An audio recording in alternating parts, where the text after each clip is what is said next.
Protests, arson attacks, and hardening anti-immigration views have transfused Irish politics with a fervour not seen since the Troubles.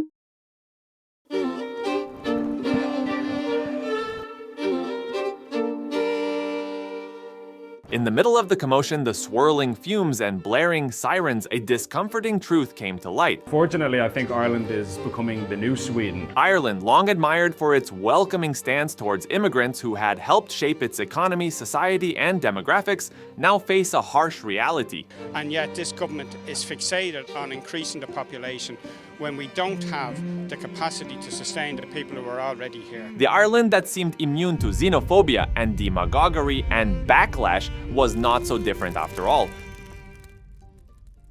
Back in the 1990s, Ireland started welcoming a whole lot more people from other countries. In fact, 1 in 5 people living there today wasn't born in Ireland itself, which is a pretty big change. This all happened quite smoothly and people didn't seem to mind too much, unlike other places in Europe where immigration became a big point of contention.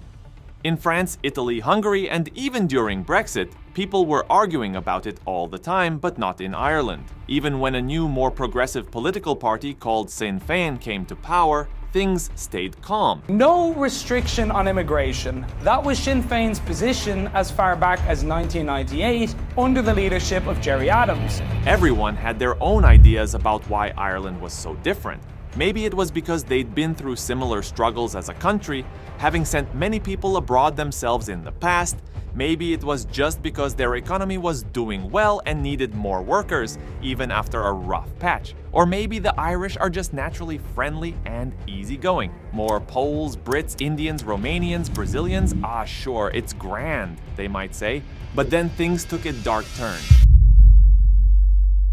A shocking attack shattered this image of peace. A man later revealed to be a naturalized Irish citizen originally from Algeria committed a heinous act by stabbing 3 children and a caregiver outside a school in Dublin. Preliminary indications are that a male attacked a number of people on Parnell Square East. This shocking incident sent shockwaves throughout the city. I myself, after 3 days, 4 days, this is my first time going out. And soon after, tensions reached a boiling point. Fueled by online rumors and misinformation, some people took to social media, spewing hateful rhetoric and calling for violent protests against immigrants. Let's get this on the news. Let's show the f***ing media that we're not a pushover, that no more foreigners are allowed into this poxy country. Let's have little groups splintering off, doing what we got to do. 7 o'clock, be in town. Everyone volley up, tool up, and any fucking Jaipo foreigner, anyone, just kill them. Riots erupted with images of burning cars and chaos flooding social media. This was the biggest deployment of riot police in Irish history, a stark contrast to the country's usual peacefulness. Around 500 people gathered in central Dublin, causing great damage to property and injuring several police officers. By the end of it, a tram and 2 buses had been torched, 11 police vehicles damaged, 13 shops looted, 48 people arrested, and dozens of officers reportedly injured. This was unlike anything seen here before. Those involved brought shame on Dublin, brought shame on Ireland, and brought shame on their families and themselves. But where has this all come from? For a long time, Ireland stood out in Europe for its positive stance on immigration. They welcomed Ukrainian refugees at a higher rate per capita than almost any other Western European nation. Surveys even showed them as the most pro-immigrant country in the EU, with a majority feeling integration had been successful. However, as we can see, recent headlines paint a different picture. Anti-migrant incidents and even riots have sparked concern, suggesting a shift in public opinion. So what happened? Why is Ireland's attitude towards immigration seemingly changing, and what might this mean for the future? In November, Ireland's welcoming image had to face a harsh reality when that Algeria case emerged. But this wasn't a sudden outburst. Throughout the year, anti-immigrant incidents had been simmering under the surface. In January, a group of men attacked a temporary refugee camp near Dublin's International Protection Office. Then, in May, another such camp, known as Tent City, was burned down. These makeshift settlements were set up due to a shortage of official refugee housing. These events sparked outrage across the political spectrum. Politicians condemned the violence as malign opportunism and racism pure and simple. Following the Dublin riots, a fire broke out at a hotel expected to house asylum seekers, suspected as an arson attack fueled by anti-immigrant sentiment. The government acknowledged the need for clearer communication to combat misinformation and myths about immigration spreading online. These events followed similar comments by Trade Minister Simon Coveney in late November. While he condemned the riots, he also talked about the need to listen to what people are saying and address concerns about immigrant integration in local communities. This somewhat signaled the government's understanding that while the violent acts don't represent most Irish people, there's a growing concern about immigration within the general public. Recent polls support this. In May, 75% of Irish people felt the country was taking in too many refugees, a big increase from previous years. The majority of people in Ireland are in favour of tougher rules on immigration to reduce the large numbers coming into the country. Almost 60% of Irish voters want a more closed policy, and this is unusual. They've never been like this before. This sentiment crosses party lines, with a majority of voters across different political groups agreeing. Also, immigration has become a top concern for many, rising to the third biggest national issue behind housing and living costs. So, the question remains, what's causing this shift in attitudes in a historically welcoming nation? Simply put, the number of people immigrating to Ireland has risen sharply in recent years. It's important to note that we're not taking a stance on whether this is good or bad, but simply acknowledging its impact on public perception. Since Russia's invasion of Ukraine, Ireland has welcomed over 100,000 Ukrainian refugees, one of the highest rates per capita in Europe. To put this in perspective, this is 6 times more Ukrainian refugees per person than the UK has accepted. On top of that, there's been an increase in non-Ukrainian asylum seekers as well. According to the European Migration Network, Ireland received nearly 14,000 asylum applications in 2022, which is 5 times the number from 2021. This trend is expected to continue in 2023. Combined, these factors have led to a 16-year high in immigration, with close to 150,000 people arriving in Ireland in 2023 alone. While this might not seem like a large number in the bigger country, it's important to remember that Ireland's population is just over 5 million. This means that nearly 3% of the population has immigrated to Ireland in the last year, and the foreign-born population now stands at almost 1 million people, or roughly 18% of the total, one of the highest percentages in the EU.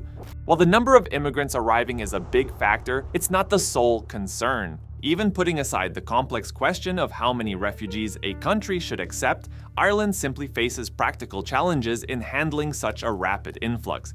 This lack of capacity has led to the creation of the makeshift refugee camps in Dublin. In February, Ireland already urged asylum seekers not to come unless they were truly in danger, citing a severe shortage of housing. In November, the government acknowledged that its unlimited compassion for Ukrainian refugees wasn't matched by its ability to house them all. They recently announced they are no longer able to accept new asylum seekers due to space limitations. Those problems are the inability of the government to provide housing, community infrastructure to every person living on this, in this country. The pressure is evident in the rising number of asylum seekers needing government housing, which has skyrocketed tenfold in recent years, primarily driven by those coming from Africa, not Ukraine. With the lack of capacity to house everyone, Ireland, similar to the UK, has resorted to using expensive hotel accommodations, placing over 17,000 asylum seekers in emergency housing. This approach hasn't been well received by parts of the public, not only due to the financial strain it puts on taxpayers, but also because it collides with another major issue: Ireland's severe housing crisis. Ireland is currently housing about 74,000 asylum applicants, 49,227 of whom are Ukrainians. A year ago, the total number was 7,500. Hotels, emergency shelters, and improvised accommodation centers across the country are practically full. And what is sometimes forgotten is that the number of non-Ukrainian applicants is also the highest in decades, mirroring a Europe-wide trend of rising asylum claims. And another thing is that Ireland's economic situation is more complex than initial appearances suggest. While headline figures like GDP might make it seem incredibly wealthy, the reality paints a different picture. For instance, Ireland's GDP per capita, according to the IMF, is around $145,000, placing it among the highest globally. This might lead you to believe Ireland is a rich nation with plenty of resources to support a large influx of immigrants. However, there's a catch. These GDP figures are somewhat misleading because Ireland acts as a sort of international tax haven. Big companies like Apple, Google, and Amazon have set up shop there due to the country's low corporate tax rate. 12.5%, one of the lowest in the developed world. While this inflates Ireland's GDP overall, it doesn't translate to a significant rise in the average Irish citizen's living standard. In fact, most Irish people are facing similar struggles to those in other European countries, including a rising cost of living crisis, further amplified by a severe housing shortage. Compared to incomes, Irish houses are among the most expensive in Europe, and home ownership rates have dropped, especially among young people who often struggle to save for a down payment. This has made the government's decision to house asylum seekers in hotels particularly contentious, especially among the more right-wing parts of the Irish electorate.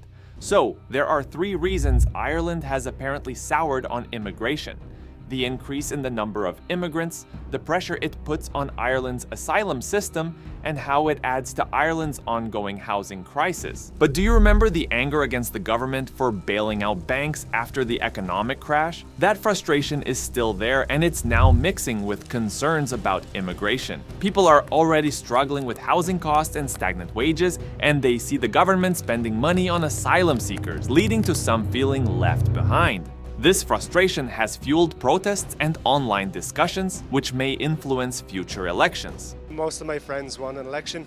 It seems like most of the country are polling to want an election. It's also worth noting that these arguments against refugees seem to be similar to those seen in other parts of Europe, like England. One common concern is about unvetted young men, portrayed as a potential threat to public safety, especially women. This fear, based on stereotypes rather than reality, is unfortunately more prevalent among women in working-class communities, according to a recent poll. Preying on these fears, Irish far-right activists are disseminating false information about criminal activities. Proliferating through social media on any given day are rumors of sexual assault or the harassment of women by migrants, or grainy, unverifiable video clips of the same. While frustrations and worries about immigration are bubbling up, they're also being fueled by misinformation and harmful stereotypes. False information about crimes committed by immigrants is spreading online, playing on people's fears and making the situation seem worse than it really is. This tactic is similar to what's been used in other countries like the UK. Far-right groups in Ireland are also taking advantage of this situation. Some even have connections to similar groups in the UK, sharing tactics and ideas. These groups often promote extreme views like Ireland first, prioritizing the needs of ethnic Irish people and opposing globalism. In some cases, they even resort to violence and racist rhetoric. However, these far-right groups are still a small minority in Ireland. While their message is similar to what we see in other parts of Europe, it's important to note that Irish history is deeply rooted in anti-colonialism and solidarity with other oppressed groups. While the potential for these extreme views to grow is a concern, particularly as the political landscape evolves, it's too early to say whether they will gain widespread acceptance in Ireland.